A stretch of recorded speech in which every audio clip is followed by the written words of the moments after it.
Ya, sebelumnya Assalamualaikum warahmatullahi wabarakatuh. Saya Hafidz Alafta dengan NIM 4301422015 dari Prodi Pendidikan Kimia 6C. Di sini saya akan menjawab terkait pertanyaan dari soal kimia pangan bagian kedua.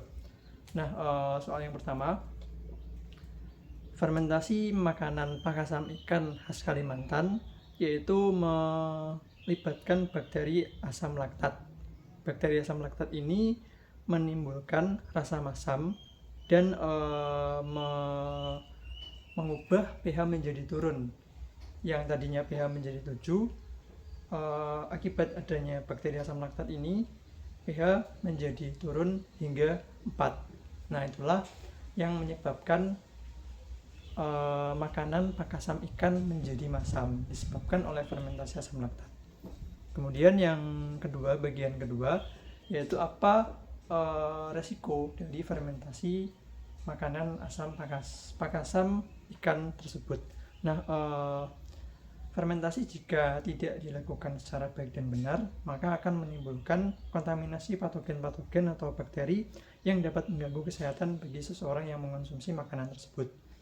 Nah, akibat dari fermentasi pakasam ikan yang menimbulkan bakteri asam laktat tersebut dapat menimbulkan bakteri-bakteri yang tidak dibutuhkan oleh tubuh dan senyawa-senyawa toksik beracun yang sangat berbahaya bagi tubuh. Senyawa toksik ini misalnya toksin Staphylococcus dan toksin botulinus.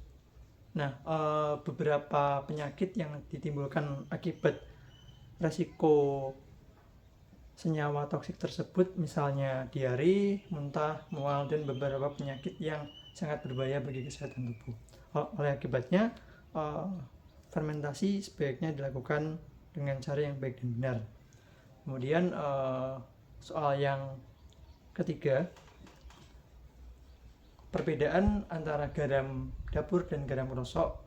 Kalau garam dapur dapat menimbulkan pakasam ikan yang jauh lebih baik daripada garam krosok. Nah, garam dapur dibandingkan garam krosok merupakan garam yang sengaja dibuat secara alami sehingga mengandung mineral-mineral alami yang baik dan yang dibutuhkan oleh tubuh. Oleh sebab itu, garam dapur lebih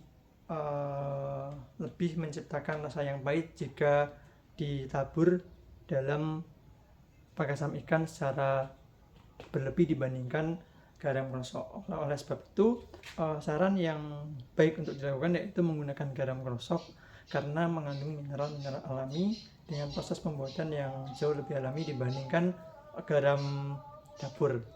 Nah, kemudian untuk soal yang terakhir yaitu bagaimana solusi alternatif selain menggunakan garam dapur maupun garam krosok, yaitu dengan menggunakan beras yang telah disangrai atau dengan beras nasi aking atau kerak pada nasi. Nah, adanya karbohidrat dalam nasi tersebut dapat menciptakan atau menimbulkan bakteri asam laktat yang jauh lebih optimal dan juga jauh lebih sehat. Oleh sebab itu, solusi yang terbaik yaitu dengan menggunakan kerak nasi atau nasi aking dalam proses fermentasi makasan ikan khas Kalimantan. Mungkin itu saja jawaban dari saya. Terima kasih. Wassalamualaikum warahmatullahi wabarakatuh.